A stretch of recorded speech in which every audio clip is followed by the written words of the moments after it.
Hello, everyone. Thank you so much to connect to this webinar. This is a very specific webinar, more on social questions, but very interesting. And as you may argue, it can have some interesting consequences on life insurance, especially perhaps more than on non-life insurance. Maybe Pierre will have some diverging opinion on that point, but I will just clarify that point.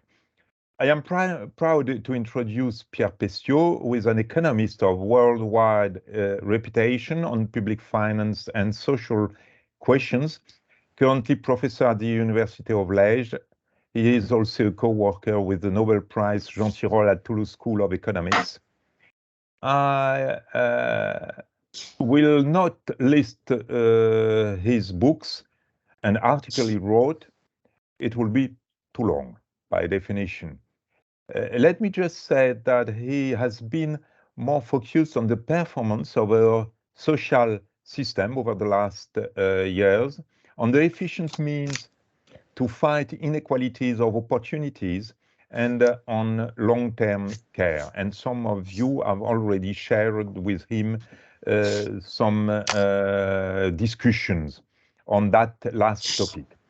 Today, he will focus on the social elevator and on the reasons why it does not seem to be functioning currently in our societies, especially in advanced economies.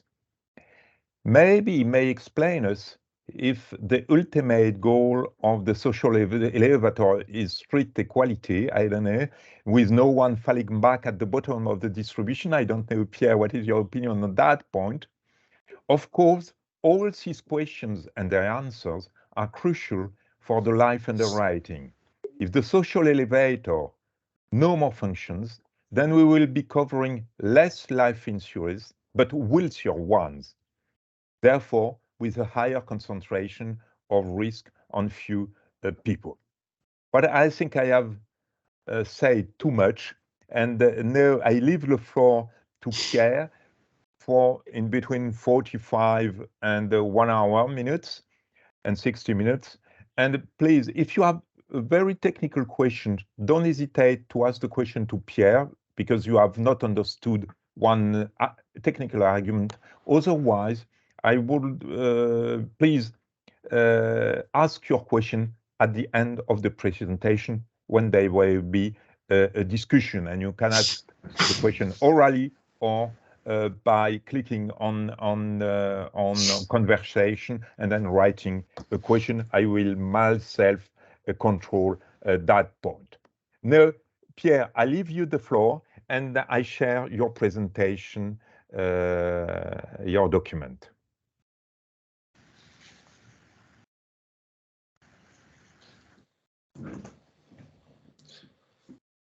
Thank you, Philippe. I think I can start even before seeing the slides.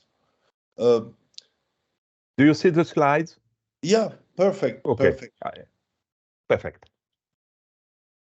I'm sure that most of us, most of you have observed over the last decade in many countries the emergence of populist votes, populist movements, and a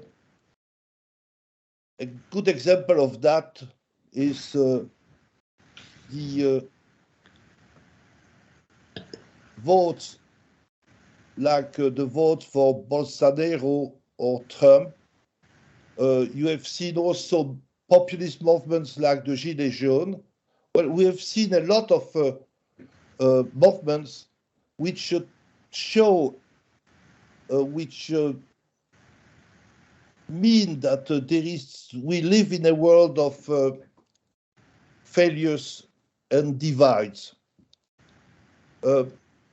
It's a bit surprising because we see those populist movements, that kind of social discount, in countries which devote almost, I mean, this is the case for France, more than 30% of GDP on social protection. So it's a bit paradoxical to see that there is so much resources, national resources devoted to social protection and that kind of social discontent. The main reasons, I mean, the explanations, I mean, for that kind of populist feeling is not very clear. I mean, when we look at surveys, they seem to point out that people feel a lot of distrust towards institutions. They feel despised by the establishment, by the political elite. So you have that kind of feeling. It's also very interesting to see that the movements, the populist votes, does not count from what we could call the poor people. It's more Pierre, should I put another slide, or I remain on that slide? You can go to the next one. Yeah, sorry. Say it to me when I have to change the slide. Next, yeah. Oh. Yeah. So it's a bit surprising when you try to understand, I mean, the discontent. It's a bit difficult to say. As I said, I mean, it's partially, I mean, due to the fact that people feel that they are recognized, they are appreciated by the political establishment. And what my conjecture is that the welfare state, because we are talking here about, I'm talking here about the Western countries, the welfare state in those countries has been focusing too much on redistribution and poverty alleviation and not on social mobility. And it's a bit a puzzle. Why such a neglect of social mobility? Well, one of the reasons could be that there is a naive reliance on the Great Gatsby curve. I will come on that. The Great Gatsby curve, I mean, is the belief that if you have more redistribution, you will have more mobility. And as I will show, I mean, this is far from being the case. Next, please. So my talk is going to be divided in 4 points.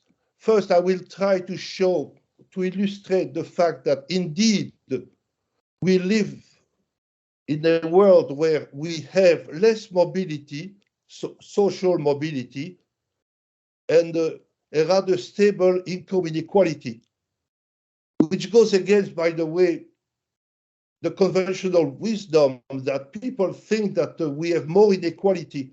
It's not really true. I mean, in many countries, the income inequality has been quite stable, but mobility has been going down. The second point I would like to go through is, I mean, to try to explain a little bit about what's called the Great Gatsby curve, which is have been used quite often to say why we don't deal with mobility, because mobility is going to be generated by more equality. Then I will go to the next point, and I will show you why the lack of mobility, social mobility, leads to populism. And finally, I will look at some policy recommendations. Next, please. Yeah, just to show you, I mean, the idea that there is less social mobility in our societies, I'm using here an example which is quite well known and which applies to the US, but you get about the same evidence in many European countries.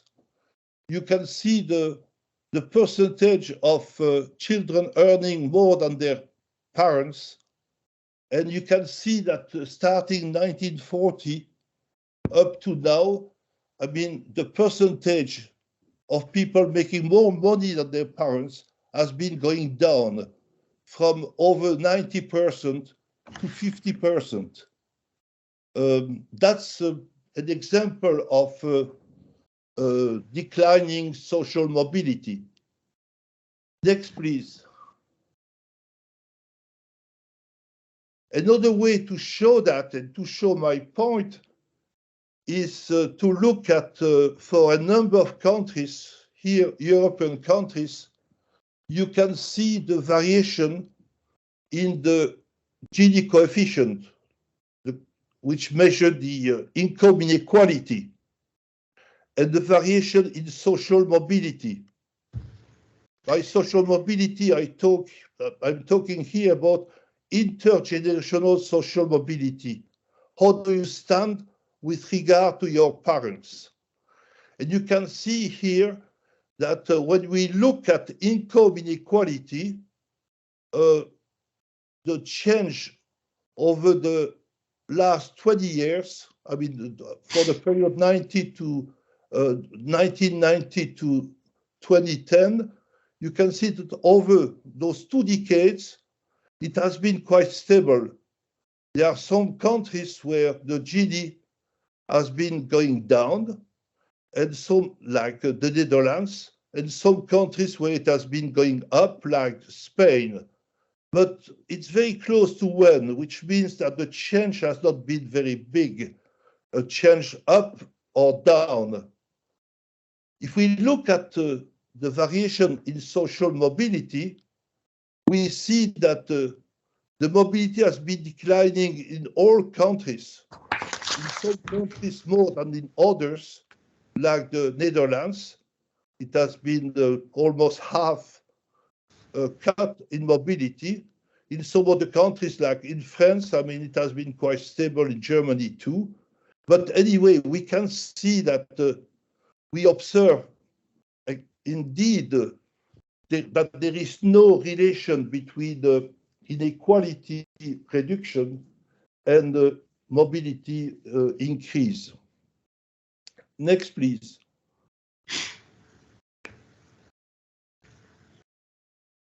The Great Gatsby curve has been introduced 20 or 30 years ago by Alan Kruger, a labor economist from Princeton. And what he shows is that there is a relationship between income inequality in a country and the potential for its citizens to achieve upward mobility. So he was looking at a number of countries and comparing or relating income inequality and intergenerational mobility. And indeed, I mean, he could get a positive relation between mobility and equality. But what I observed, I mean, I'm not the only one to observe that this is just, I mean, an observation, which is not very robust. It's not very stable. I will show you in a few minutes, I will show you that the relations that we obtain in our own research, and which is very far from a very robust or convincing relation between the mobility and equality. I did some theoretical work on the issue, and I'm not going to give you the analytical model. I mean, this is not the place to do that. But what I did in the theoretical model, by the way, the references I'm mentioning, you will find them at the end of my talk, in the last slide. But in my research, what I do, I try to illustrate a society in which the government is trying to find the optimal policy regarding distribution and mobility. And the mobility here, I mean, it's very simple. We look at a society in which people can be skilled or unskilled, and there is a probability of being skilled, and the key issue is that what are going to be the determinants of that probability of upward mobility. And we look in the model, we look at two determinants. The first one is education. How much education are you providing to your children? And the second factor is to what extent the mobility is going to depend on the economic status of the parents. And so it's very, what we show, it's two things. We show that if we move from an optimal policy which takes into account long-term social welfare, which is far-sighted, which is concerned by long-term welfare, to a policy which just focuses on short-term results, a sort of myopic or politically minded policy, well, then we observe a decrease in mobility and an increase in income inequality, which goes against the Gatsby curve. And we also show that if we move from a redistributive and equal opportunity system, both in the educational world, but also in the labor market, to an elitist one, this results in a decrease of mobility and an increase in income inequality. And our conjecture is that our society is precisely a society which over the last decades has been more short-termist than long-termist on the one hand, and a society in which we have been we have observed more social reproduction, to use the concept of the sociologist Pierre Bourdieu, a society in which both the educational system is going to be closed and the labor market has a lot of is closed. I mean, to newcomers. I mean, it's the good jobs are just reserved to the insider as opposed to the outsiders. Next, please. Philippe, yeah. Well, here, what I show is that with some of the data we obtain, I show you, I mean, for a number of countries, social mobility and inequality. Well, the line you see there is a regression curve line, but it's decreasing, but it's not significant at all. So it really shows that we don't have any kind of relation between social mobility and inequality. And the welfare states which say, or which contend that they don't deal with social mobility because by dealing with income inequality that will be enough. I mean, they are totally wrong. I mean, these are different issues. I mean, the factors which determine redistribution and the factors which determine social mobility are quite different. So that's one of the gist of my talk. Next, please.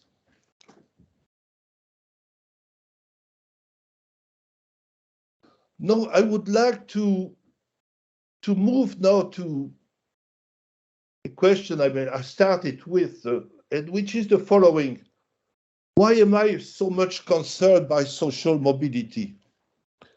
I'm concerned by social mobility because I believe that the lack of social mobility, or the fact that there is less mobility, more social reproduction in our society, leads to precisely populism and all the consequences of populism. As I said, I mean, it can be populist votes, it can be populist movements, it can be also populist media.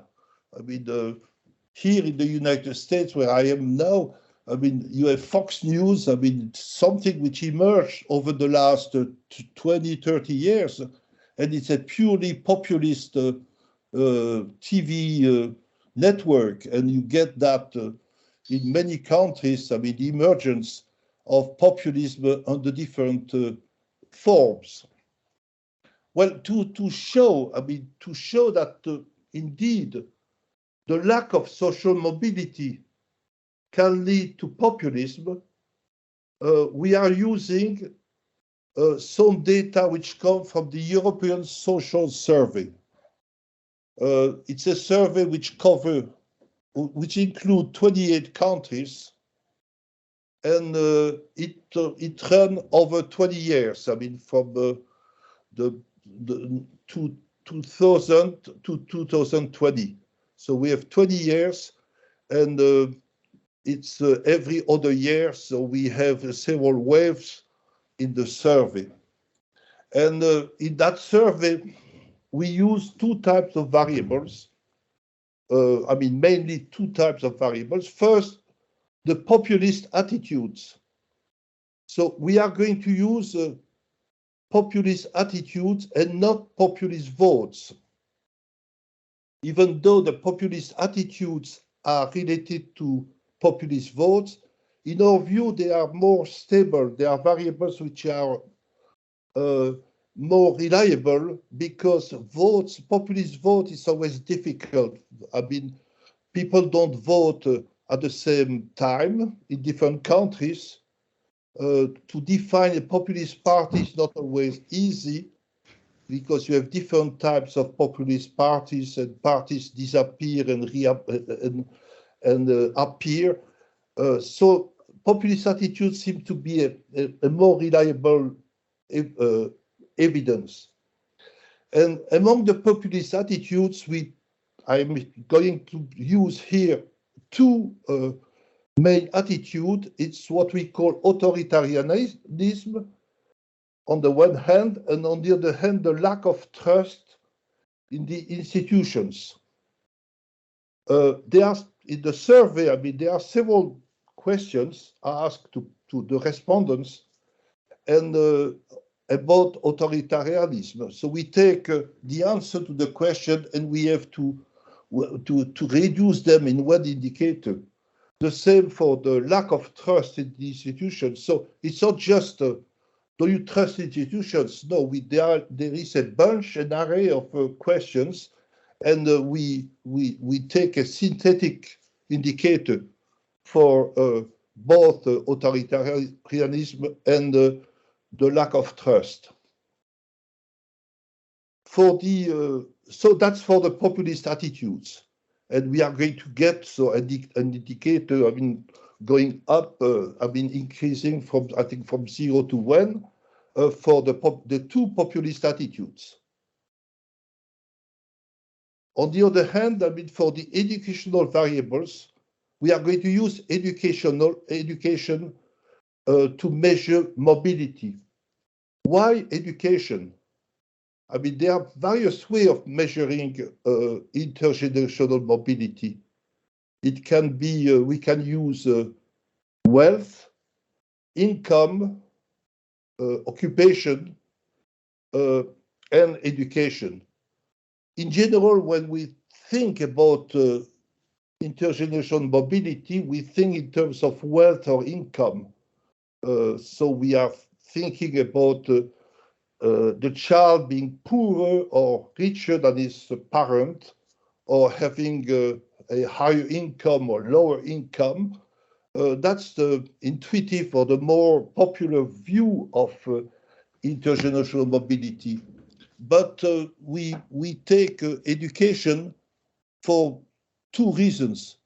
One is that it's not a very good reason, but the data on education are available. it's in the European social survey. The data on income and the data on occupations are not very good. There are a lot of missing answers, and education is also, stable. Throughout your lifetime, the education is going to be the same. It's a constant variable. Income can fluctuate over your lifetime, and wealth also. So, there is a case, to use education as an indicator of mobility. And so we are going to use mainly the education levels of the parents, and we will take the higher education of the parents. So we take the education of the parent who has the more schooling years, and we have 5 levels of educations. So we have the education of the parents, we have the education of the children, 5 levels also, and the upward mobility, which is going to be our key variable. It's going to be the difference between the 2 levels. So, the higher mobility, if you want, when the kid has the highest education and his parent has had the lowest education, that would be the highest mobility.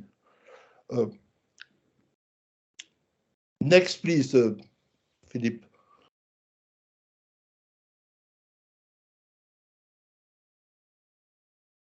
I'm sorry, Philippe, okay. Okay. It's okay. So, it's okay. It's a good slide. Yeah, it's a good slide. Sorry, I was because it has the same heading, so I thought it was you had not changed. I'm sorry. So what we did, so we regressed the populace indicator using as explanatory variables the education of the parent, which is the starting point.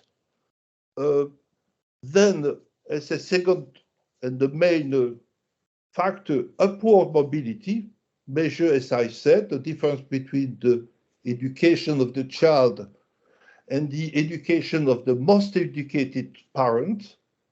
And when we use a number of covariates, including the country, because we have, as I said, a large number of countries, we also use the years, a number of covariates. And mainly speaking, we get a very good fit, which seems to imply that social mobility and parents' education have a significant negative effect on populist attitudes. In other words, people who come from well-educated families and people who have experienced an upward mobility tend to be less populist than people whose parents were not very educated, and also people who have not experienced an upward mobility. So can we move to the next one, which is going to illustrate what I said? I'm not going to give you any equation. What I would like to do here, I'm just picking 2 countries, but I could have given you a number of other countries, but the Netherlands and Sweden. And what we see here on the horizontal axis, we have the mobility the way I defined it. So it can be less than 0, or 0 means that you have the same level of education as your parents. If you are above 0, it's that you are going up, and below 0, it's that you are going down. So when you move from here to here, it means that the upward mobility is increasing. You have those different lines which correspond to the level of education of the parent. For example, the mobility is going to be higher when your parents were poorly educated, and when your parents have the highest education, then you have less populism. And also you see that the populism is going down as the mobility, the upward mobility is increasing.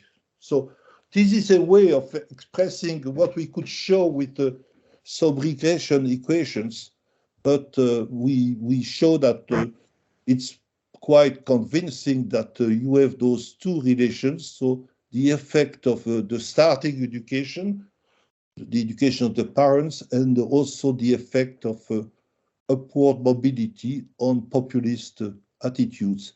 This is for the distrust of institutions. Next, we have also the same pattern for the authoritarianism. So we have those declining. It's not, in some cases, I mean, it's not clear here. It's rather stable. In one case for the education number 2, but overall, I mean, we get that result. Next, please, Philippe. What we do also, I mean, up to now, I mean, what I show you, it's the link between the mobility and the populism at the individual levels. So we have a large number of people. We check whether they did better or worse than their parents, and we see whether they are populist or not. What we can do also, which is very, I mean, what we do quite often in economics, we look at the national level. So we compare countries. And so we have a measure of social mobility for each country, and we have also a measure of populism for each country. For the social mobility here, we just take 1 minus the correlation of the education of the parents and that of the children. That's, I mean, the standard measure of mobility. So 1 minus the correlation. And so you can have the mobility which is 0, mobility which is 1. And you can see that the correlation between the mobility and the distrust towards institutions or authoritarianism, you can see that the correlation is quite good. It's above 1/2. And we can show that graphically on the next one. Yeah, here it's for the distrust of institutions. You can see that it's declining with, I'm not going to comment on different countries, but you can see if you are interested by some countries, which one is where it's located. So that's for the distrust. Yeah. Just a technical question. There is an arrow corresponding to Sweden. Is there an explanation or not something which is worth to be mentioning? An arrow, it's because Sweden is in the middle of a bunch of countries, so we wanted to, it was impossible to write Sweden there. You see, is it what you mean here? Okay, yes, exactly. Yeah, you see, I mean, we cannot write Sweden here. So the Sweden is the dot, this dot, and that's the country. You see what I mean? Yes. For each country, we have the dot on the left, or the dot at the beginning or at the end. Oh, but sorry. For Sweden. Okay. Sweden, I have the hand, which, yes, it's not exactly the hand. Okay, here. And can you get the next one? Yes. Maybe Sweden will not be. No. Oh, here it's going to be Switzerland. You see, again, for the same reason. Switzerland and Denmark. Yeah, that's. But basically, I mean, you see that it's declining.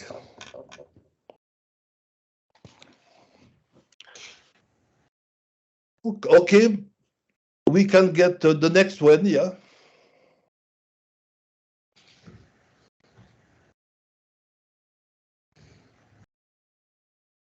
Yeah.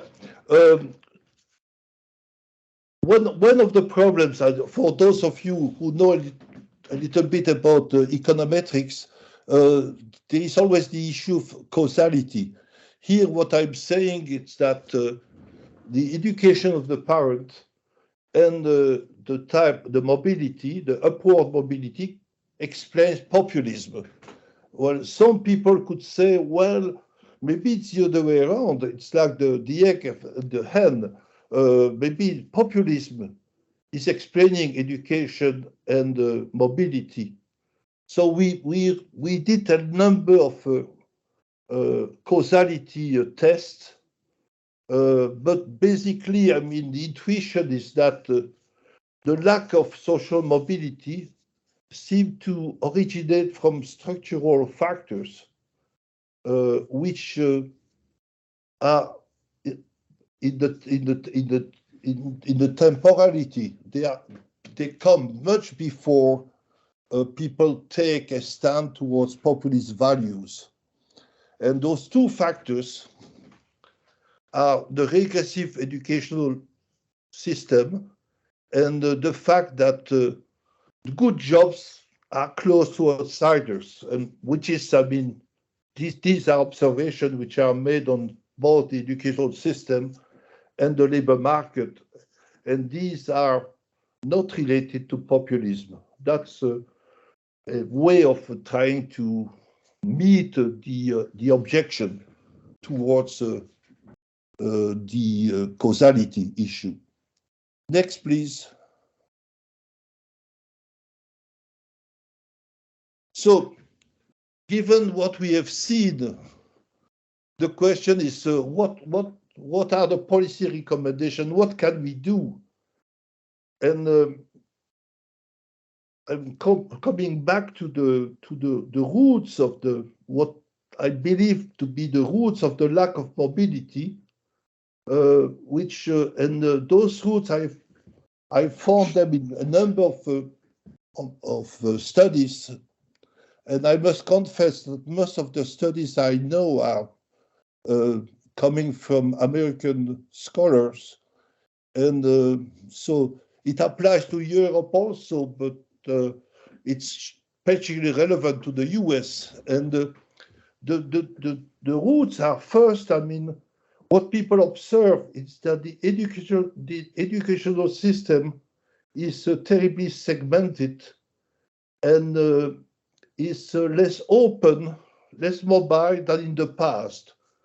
There is a book by Michael Sandel which shows that his point is that the return you get from going to a top school in the US, one of the top universities, the return is much higher than 50 years ago. In other words, I mean, going to get a degree from a good school is terribly, brings a lot of returns, but it's also very, very expensive. The tuition are very high. As you know, I mean, to go to a college in the US, a top school, it costs about between $80,000 and $90,000. But that's not enough. You need to other conditions. Quite often, the kids who are admitted in those schools have been tutored. I mean, their parents had to pay a lot of tutoring besides, I mean, the formal schools. So, I mean, there is so much investment in the education that the top schools are closed to the middle class. That's the main point made by these people, particularly by Michael Sandel. The other argument is the job market, and what they say, what Markowitz, another American scholar, what Markowitz makes, the point he makes is that even if you get a good degree from a good school, you need, I mean, to have what we call the social capital. If you don't have the right connections, it will be difficult for you to get a good job. You will get a job, it's clear, but you will not get the best. I mean, to get the top jobs, I mean, you need to get the right connection, the good networks. They give, I mean, the example of the law firms and showing that if you want to be a partner in a law firm, it's not enough to have a good degree, but it's all good, I mean, to come from the right environment, social environment. So that's these are the main reasons for that lack of social mobility. Next, please.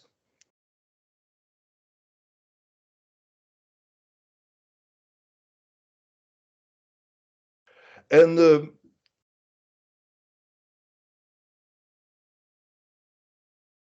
the question is, what can we do? Because for the schools, can we go the next one, please? Because I think this one is, I just explained it. Is the next slide, please. So let's look first at the educational level, the educational problem. For the primary and the high schools, we should, I mean, invest more in the quality of education in underprivileged areas. And in the US, I mean, there is a school, I mean, there are people like Ralph Chetty, who has written a lot of articles and books with his team of researchers, arguing that maybe one way is to move disadvantaged families to better neighborhood. I don't think in Europe we could envision such a policy. But what is true, I mean, if you take a case of France, the French system, I mean, that has been shown quite regularly by the PISA studies, is terribly unequalitarian. The French high school system is terribly segmented, unequal. I mean, even on average, it's okay, but when you look at the quality of education of the low-income families and the high-income families, I mean, the gap is huge. And so there is something which has to be done in that respect. For higher education, scholarship and student loans would be a solution. But it's clear that it's not easy, I mean, to solve these problems of lack of access to good education. Towards regarding, I mean, the job market, I mean, it would be good, I mean, to make the job market more open to outsiders. Affirmative action, but we know the limits of affirmative actions, to try to also to have less closed shop occupations.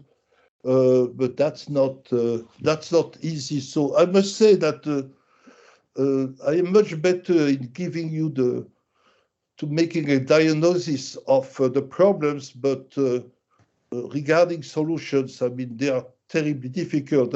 And by the way, one of the reasons why maybe the welfare states are focusing so much on income redistribution, poverty alleviation is maybe because it's easier to fight or to deal with those problems than to deal with the problems I've been talking about here. Next, please.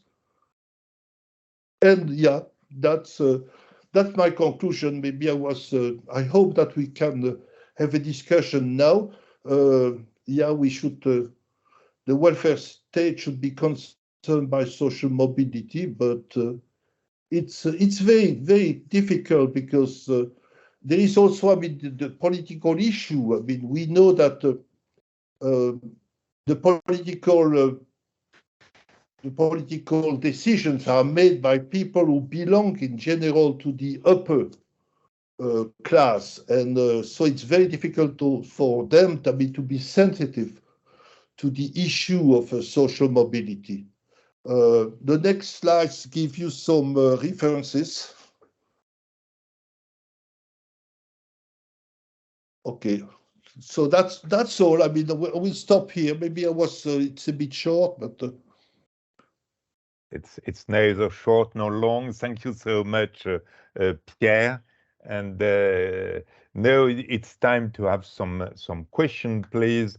Let me know by raising your hand or sending a question, a written question. If you don't want to raise your hand, please, the floor is yours now.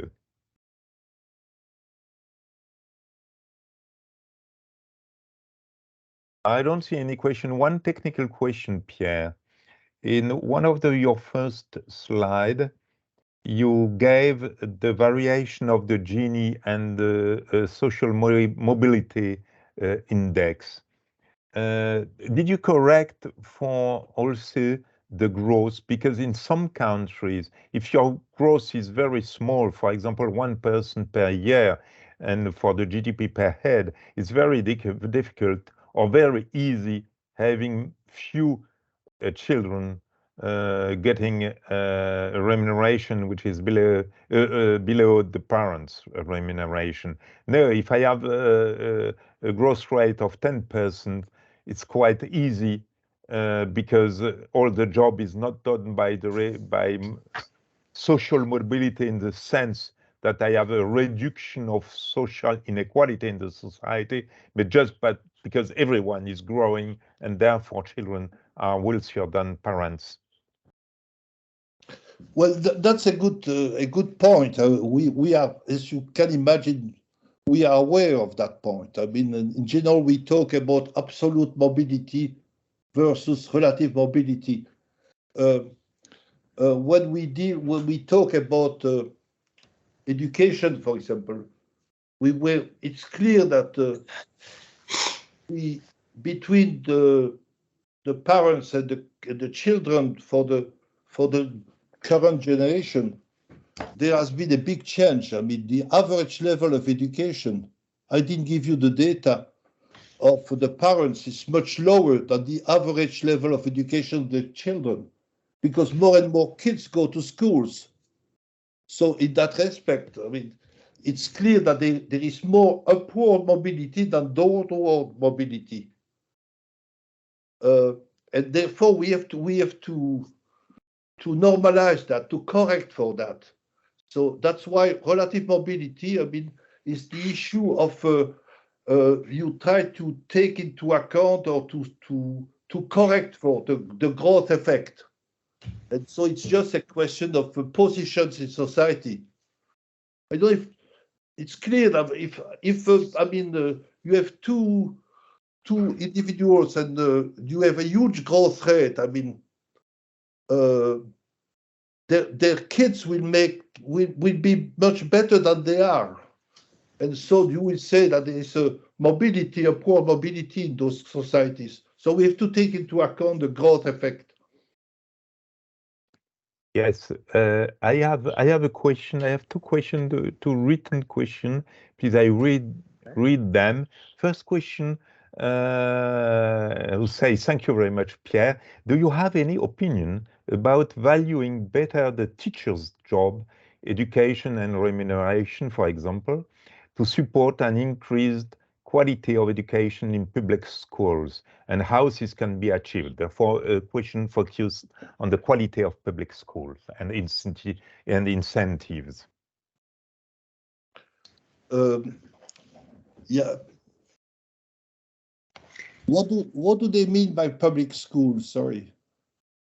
I think by opposition to private school. Okay, because as you know, in the UK, yes, you're right. Eton is a public school. Oh, it's a typical private school for us. Okay, no, it's clear that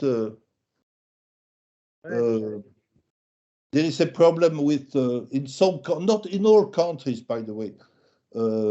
There's a problem of income. I mean, the remuneration of the teachers. I mean, is it the question? I mean, should we invest more in the?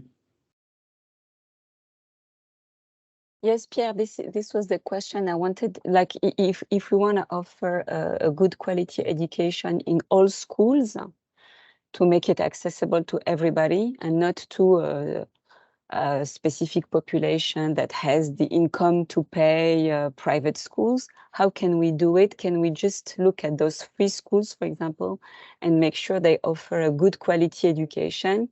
And is the problem related to how we are paying the teachers, for example? I don't know.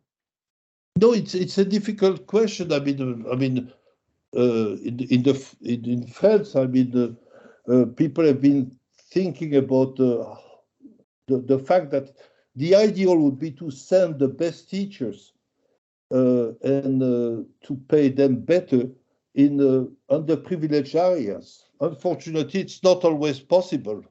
It's very difficult to induce.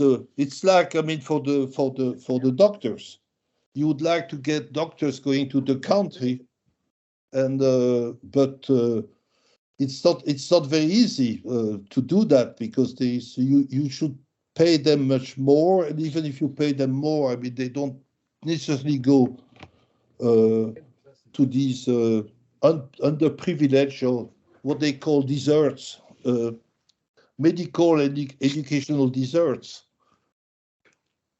We have two other questions, perhaps on your point, Pierre. In France, we no more see you. There is a problem with your camera. Just if you can control it. One of the fear of the public authorities in France, why they did not want to send the best teacher in the worst areas.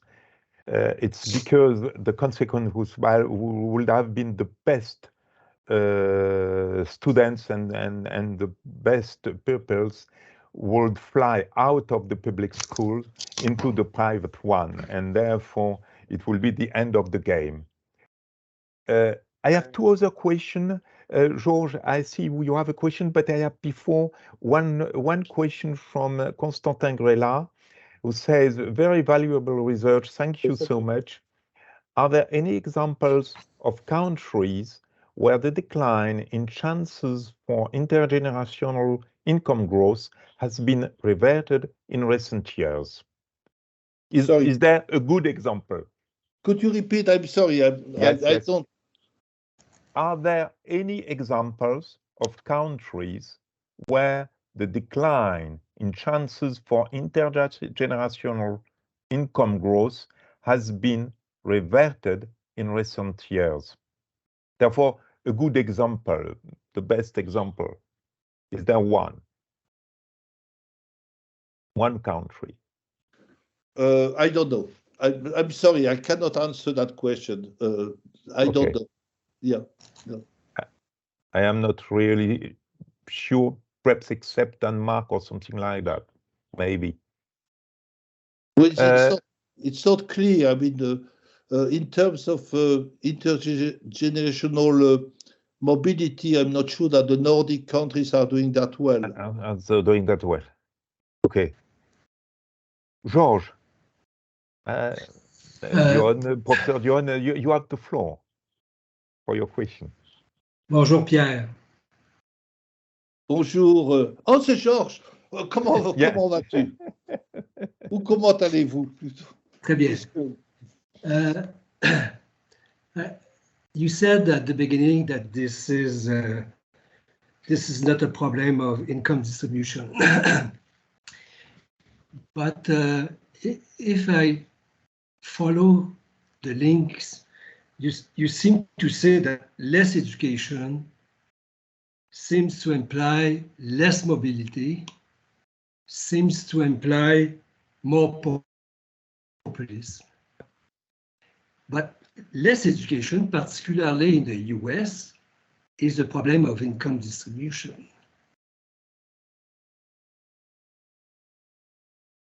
Yeah. No. I'm not saying that income does not play any role. What the only thing I'm saying is that when we look at the facts, income inequality has not increased that much, whereas social mobility has been decreasing quite a lot. But it's clear that we cannot avoid, looking or dealing with some trying to help poor people. By the way, we should be careful when we talk about income, because in the populist movements, the poor people have very little role. If you take the example of the Gilets jaunes in France, but it's true also in many other countries, the low income, the very poor people are not part of the game. They don't demonstrate, or they are too, they are too poor to a certain extent, to manifest, their discontent. And so what we found in the roundabout in France for the Gilets jaunes, were the lower middle class. But I totally agree with you. The income plays quite surely a role. And what I'm saying is that, and by the way, in the model I presented, I show that populism depends on the education of the parents and social mobility.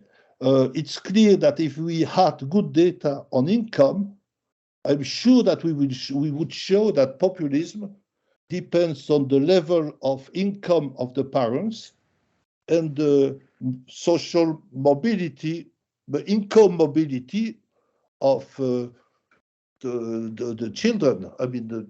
No, I totally agree with you. Thank you. Pierre, we no more see you. You seems to have, okay. It's nice. Maybe I don't see other question in the meantime. In waiting further question, I have just a question, because you have been mentioning the fact of mixing advantaged people with disadvantaged one in the schools. And we know that in economics and social analysis, there is a lot of people providing such recommendation. But my point is, I have seen that mixing people has not been always very efficient, and I am also fearing that thinking in terms of mixity may just allow us to miss the radical point of how to organize the education system and how to give the right incentive to everyone. And therefore, of course, it saves the thinking about that solution, which are, of course, much more complex. What do you think on that point? Because it's a relatively, it seems consensual, but at the same time, the first results are not as impressive as sometimes thought. Well, it's clear that it's a very complex issue, because it involves incentives for the teachers and incentives for the students. So the mixity, in the literature, there is a lot of debate. Some people take just to try to I'm going to take an example which is a bit not to the point, but which is an analogy. Take the gender case, or even the ethnic case. There are people who say that it's better to have school just for women and school for men. So for a long time, co-ed was the progressive move.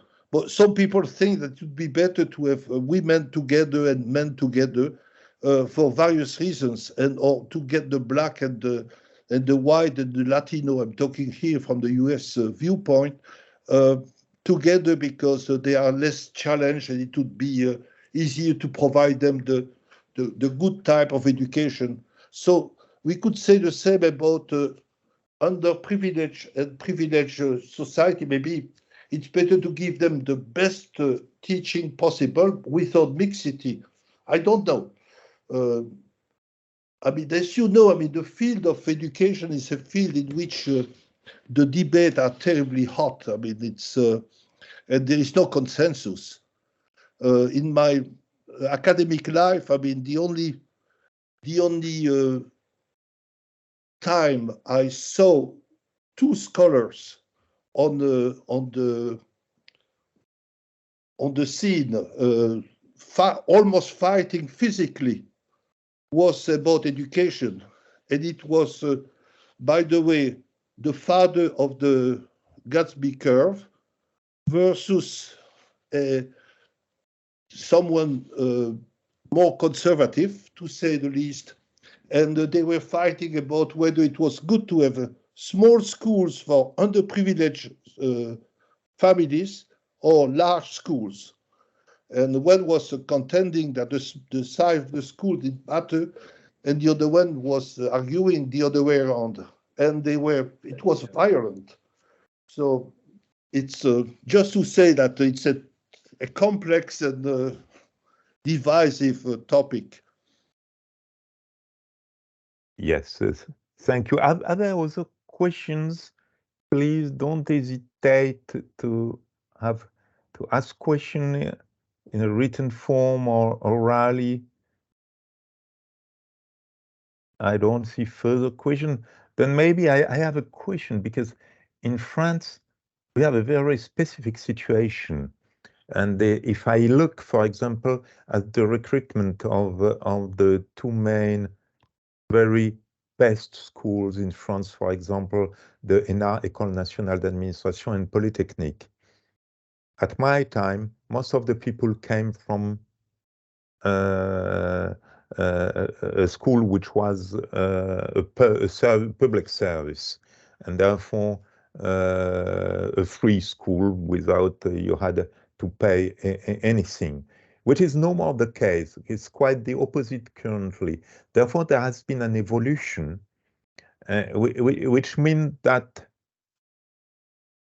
there is a problem which is probably more structural in the management of the school itself, because we have been going from a system that, in a certain sense, you would currently propose as the best one into another, and this evolution has not been controlled. We were never able to control. There have been a lot of explanations, some people saying, okay, you underpaid teachers, therefore teacher became worse than in the past, etc., etc. There may be some explanation, but here it just underlines how difficult it is to design a good solution. It's a remark. No, well, but it goes along the same view as I was yes, presenting here. Exactly. Yeah, sure. And concerning the size, you have been mentioning the question of the size, because I read papers, empirical papers, saying size does not matter. With, for example, comparing schools in Brooklyn and outside Brooklyn, in New York, etc., and others saying, okay, all is in the size. And therefore it's relatively big, the size of the of the class. Oh yeah, that's what I said. I mean, that's where debate is so hot. Not only in the US, in France also. I remember that Thomas Piketty was involved in debate about that. Yeah, sure. Yes, in reducing the size of the class in the poorest areas and increasing it in the wealthier areas. But in fact, I have read two opposite opinions on that point, based on empirical, not only on theoretical arguments, but also on empirical arguments. Oh, sure. I mean, but the debate are always empirical, because otherwise, I mean, but that's a problem with empirics. I mean, you can on the same question, you can have totally different answers. Look, if there are other questions, There are no other questions. I have a small challenge. If the elevator is functioning very well at the end of the game, there will be no one at the bottom, or there is a second aspect of your analysis you did not address, that is, some people should be falling to the bottom. Should what? Fall from the top of the social hierarchy to the bottom one. Well, intergenerationally. No, you are raising a very important, interesting question when we talk about mobility, because it's clear that if we take relative mobility, so we take, I mean, a game in which, for example, you have rich and poor, okay, and you have two generations. If we were to have perfect mobility, it would imply that the poor becomes rich and the rich become poor. So it's a pure Brownian system. Exactly. So this is not really what we should know. I think in general, I mean, normatively speaking, we don't want that. I mean, what we would like to have, it's a system in which we have what we call equal opportunity, which means that regardless of where you come from, you have the same chance, the same opportunity, I mean, to get a good job. Yes. And that's a bit different, but it's clear that it's impossible to have everybody, I mean, getting at the top. It's a dream. The only way to get something very decent, it would be to have a stable society where everybody would be at the mean. Yes. But we know that a society where everybody would get the mean outcome is not going to work, because it goes against just the incentive. All society is made of incentives, and to get incentives, I mean, you have the incentive to be able to get more than your neighbor. Otherwise, you stay home and you don't do anything. Yes. No. The mobility issue is a fascinating issue, but what we can say that we are far from there. I mean, when we say that mobility is going down, I mean, it really means that we need, I mean, it's Bourdieu's story, I mean, about social reproduction. Yeah. I am looking at other questions. Please don't hesitate to rise and to ask the question. We have this opportunity to have with us someone who is really a specialist at world level on that topic, and don't hesitate even to ask the most challenging questions by definition. I have a question, more of a comment. Please. I agree with you. The social inequality is getting probably worse, if not improving at all. But the whole world as a whole, it looks like it's less poor than it was 50 years ago. Is that right? Like, as a world, are we less poor? Are we progressing in the last 50 years at least? That's a big question, and I would like to have François Bourguignon here, I mean, to answer that, because he would give a different answer than the one I'm going to give you. When people say that there is less poverty today than in the past, and there is more equality today than in the past, it really depends what we mean. I mean, quite often poverty is different, is not defined the same way in developing countries and in developed countries. In less developed countries, or even in emerging countries, poverty is measured as by the number of people whose income is below a certain absolute level. So it's $3 a day or something like that, $2 a day. And it's clear that when you have an absolute level of poverty, and at the same time you have income growth, as you observed in India and in China, it's clear that poverty is going to go down. And that's what exactly we observed. If we would define poverty in these countries the way we define poverty in our country, in the OECD countries, which is 60% of the median income, I bet that the poverty would increase in the world. So it's a matter of definition, relative poverty versus absolute poverty. Yes. I am looking at other questions from you. Don't hesitate, even orality. If I can make a comment, I mean, yes, please, Pierre. I feel very frustrated because I'm convinced that more mobility would be better for society, would lead to less discontent. I didn't mention that, but in many surveys, particularly, I mean, after elections in France, for example, the CEPREMA had some studies on what are the causes of the populist votes, and most people would say that we don't have any perspective for ourselves and for our kids. I mean, a sort of feeling of despair and a feeling also of being despised by the elite. So I'm convinced that this is the case. But the question is, how can we solve these problems? So, as I said, I mean, I can give a good diagnosis, but the remedies, the treatments, I mean, are very difficult to find because it's complex, and maybe it's because of the complexity that the social welfare, the welfare states are not addressing the problems. I have a question, Pierre, but I am not sure you will be able to answer the question, and probably you will have a more general question because it's specific to SCOR. The question is following, that the person say, you mentioned that the work access is also one element.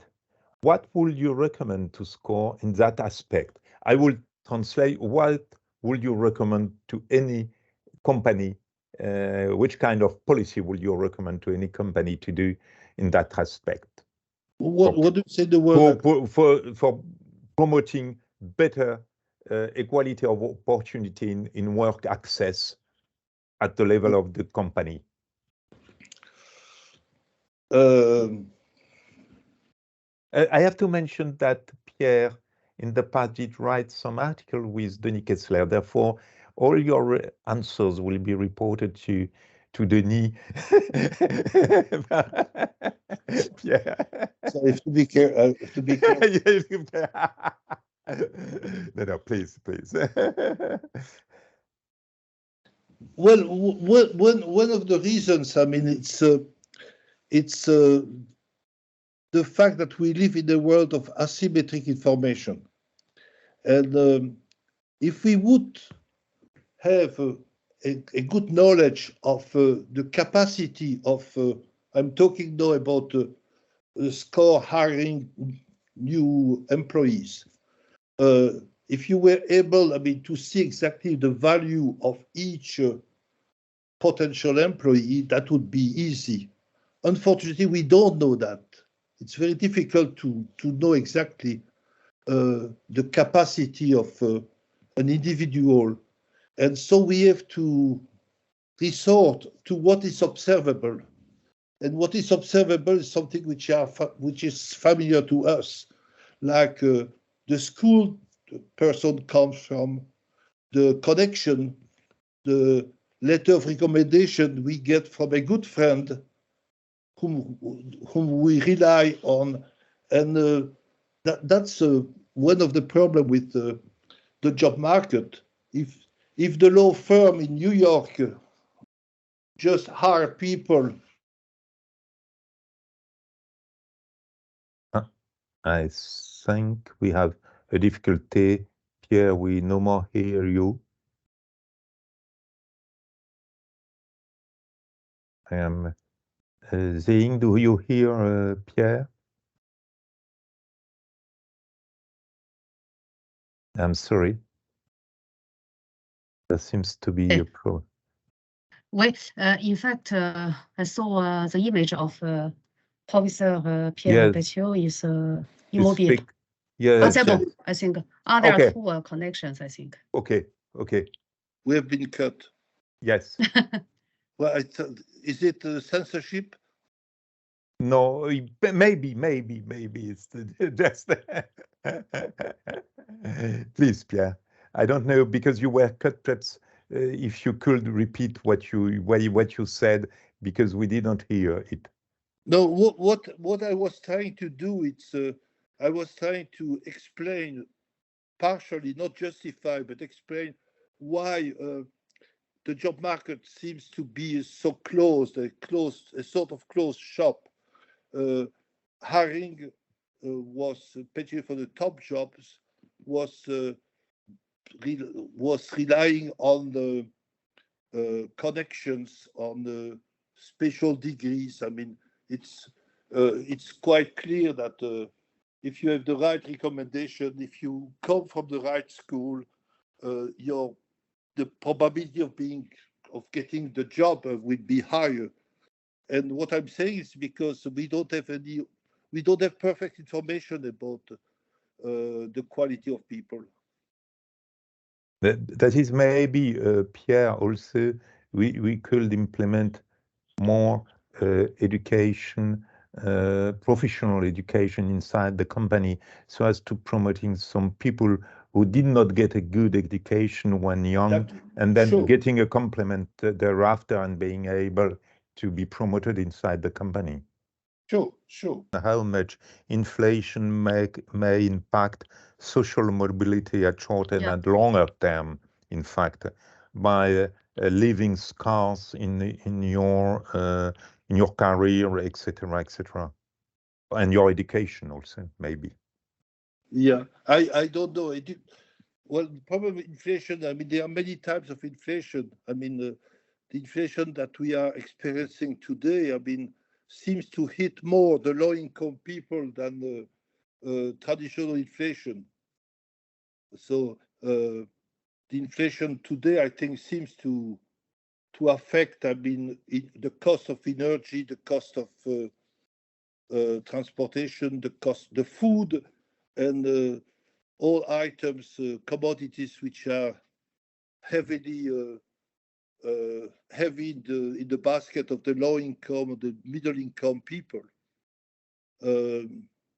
So I mean, I don't know. I've not thought of that, the role of inflation, but it's clear that inflation, like any kind of economic disorder, has some implication on social mobility. Mm-hmm. I think, Pierre, that we are arriving at the end of this webinar. I just look if someone has a question he regrets not to have asked, please. If yes, if no, I propose to close the webinar, but before that, I would like Pierre to thank you so much because it was a very illuminating and stimulating presentation, and by making a difference under which Georges Dion underlined, of course, between inequality, fighting inequality and fighting for social mobility, intergenerational social mobility. In the first case is easier to do, but with maybe some worst consequences on social mobility and therefore on long-term inequality, etc. And therefore it's very, very stimulating reflection and on the structural causes of inequalities through different generation. And I would like to very much thank you. And of course, I will recommend to all those who have been connected that the slide will be on our website.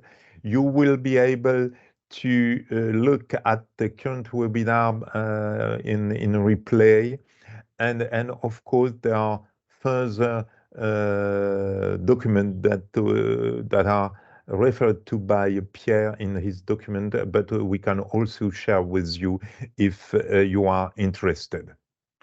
Please, Pierre, you have the last word before we close the. Oh, my last word will be very short. It's a thank you for having listened to me, and thank you for having invited me to talk to insurance people, and I hope that it's going to help them to better understand the world. Thank you so much, Pierre. It's an honor for us that you were accepting to share your views with us. So I will, Zing, I think we will close the webinar. Yes, and thank you very also much. all the person, the people who have been connecting, and thank you also for your questions, and thank you so much, Pierre. Bye-bye. Okay, thank you, Philippe. Thank you, Zing. Bye-bye. Thank you very much, Professor.